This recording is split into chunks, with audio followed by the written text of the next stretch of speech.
Bharatiya Janata party की सरकार एक सुनियोजित साजिश के तहत लगातार भारतीय संविधान प्रदत्त आरक्षण की व्यवस्था को ध्वस्त करने में लगी हुई है और उसी का नतीजा है कि आज अनुसूचित जात, अनुसूचित जनजाति और पिछड़ों का आरक्षण भाजपा सरकार निरंतर शून्य करती जा रही है। ये अपने आप में एक बहुत गंभीर मामला है कि संविधान की कसम खाकर संवैधानिक पदों पर बैठे हुए लोग जब संविधान का सम्मान नहीं करेंगे तो स्वाभाविक रूप से देश गर्त में जाने का रास्ता प्रशस्त कर रहे हैं लोग। और आज हिंदू कह करके दलितों, आदिवासियों, पिछड़ों का वोट तो लेते हैं, लेकिन सत्ता में आने के बाद दलितों, आदिवासियों और पिछड़ों का आरक्षण का गला घोट रहे हैं, जो बहुत ही दुर्भाग्यपूर्ण है।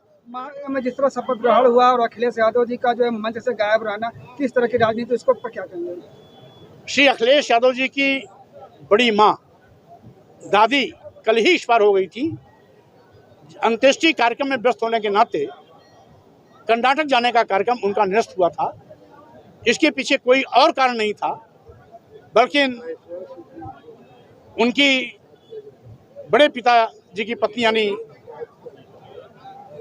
नेताजी के बड़े भाई की पत्नी यानी बड़ी के एक्सपायर होने के नाते उनका कार्यक्रम स्थगित किया गया। अगर बात किया जाए ओम प्रकाश राजभर की, वो लगातार कहते रहते हैं कि ओम प्रकाश अखिलेश यादव के आसपास जितने लोग हैं वो दगे कारतूस हैं। तो जब ओम प्रकाश राजभर जी भारतीय जनता पार्टी के गठबंधन में हैं तो उनको अखिलेश यादव की चिंता करनी ही नहीं चाहिए। और सही मायने में तो जो दगी कारतूस थी वो अपने आप बाहर हो गई। वो अपनी व्यथा रो रहे होंगे कि राजभर जी दगी कारतूस के रूप में आए थे, चले गए, अब उनको दगी कारतूस दिखाई कहाँ पड़ रही है? अब तो भाजपा में दिखाई पड़ेगी जो दिखाई पड़ेगी। सर आप हिंदू राष्ट्र की बार बार विरोध करने की कोशिश कर रहे हैं, बार बार कह रहे हैं कि हिंदू राष्ट्र नहीं, जबकि बिहार में बाबा बागेश्वर धाम और सरकार जो अपने आप को धर्म शास्त्री कहते हैं, शास्त्री जी भी इसका बिल्कुल पर जा चुके हैं और लगातार हिंदू राष्ट्र का प्रचार प्रसार शुरू हो गया और आप विरोध कर रहे हैं, क्या होगा सर? मच्छरों और मक्खियों के भरभराने से बादलों की एक आवाज़ नहीं निकल सकती। न कारखाने में तूती की आवाज़ बाबा जैसे एक नहीं 1000 लोग इस तरह से बोलेंगे तो देश की जनता उसका संज्ञान नहीं लेगी। देश भारतीय संविधान से चलेगा, किसी बाबा के बयान से नहीं चलेगा। आज लगभग 25 दिन दिल्ली में हो गए, हमें जो भारतीय महिलाएं हैं, जो महिला रेसलर लगातार धरना दे रही है, बीजेपी के लोग जाकर के बाबा का दर्शन कर रहे हैं, अभी तक लोग कोई नहीं पहुंचा, अभी तक न्याय नहीं मिल पा रहा है, क्या होगा? भारतीय जनता पार्टी की सरकार लोकतंत्र को लगातार कुचलने की कोशिश में लगी है।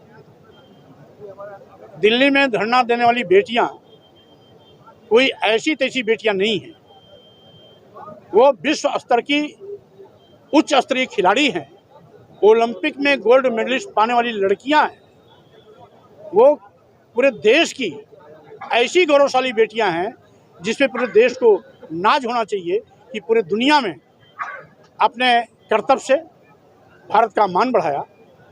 6 महीने से लगातार आवाज़ उठाने के बावजूद भी FIR न लिखना दुर्भाग्यपूर्ण है। FIR तो तब लिखी गई जब माननीय सर्वोच्च न्यायालय ने दखल दिया। FIR लिख ली गई, लेकिन अभी भी सरकार जांच कराने के लिए तैयार नहीं। और सही माने में सरकार को तो निष्पक्ष जांच करानी चाहिए थी कि आरोप सही है या गलत है, आरोपी को सजा देना है या नहीं देना है। जब जांच ही नहीं कराएंगे तो मामला आगे बढ़ेगा कैसे? तो जानबूझ करके यह हमारे देश की गौरवशाली बेटियों का अपमान कर रहे हैं और अपमान करने वालों का साथ दे रहे हैं। लेकिन हाँ, इतना जरूर है कि जिस तरीके से लोकतांत्रिक संस्थाओं को कुचलने का प्रयास सरकार का चल रहा है, ED, CBI और इनकम टैक्स का दुरुपयोग किया जा रहा है, ये देश के लिए बहुत दुर्भाग्यपूर्ण है। और ऐसा लगता है कि जिस तरीके से बरसात में पतंगों के पर आ जाते हैं तो दिया में या लाइट में जल के मर जाते हैं, उसी प्रकार से 2024 के लोकसभा चुनाव में भाजपा की विदाई भी होना अब तय है। स्वामी जी, विश्व के दर्जनों देश तथागत के बताए हुए मार्ग में चल रहे हैं और यहाँ पर भारत को हिंदू राष्ट्र घोषित करने की बात चल रही है। ये कभी संभव न था, न है, न आगे रहेगा। हमारा देश भारतीय संविधान से चल रहा है और भारतीय संविधान से ही चलेगा। भारतीय संविधान समाजवादी, पंथनिरपेक्ष, लोकतांत्रिक सोच पर आधारित है। इसलिए किसी धर्म विशेष की बात करना संविधान का अपमान है।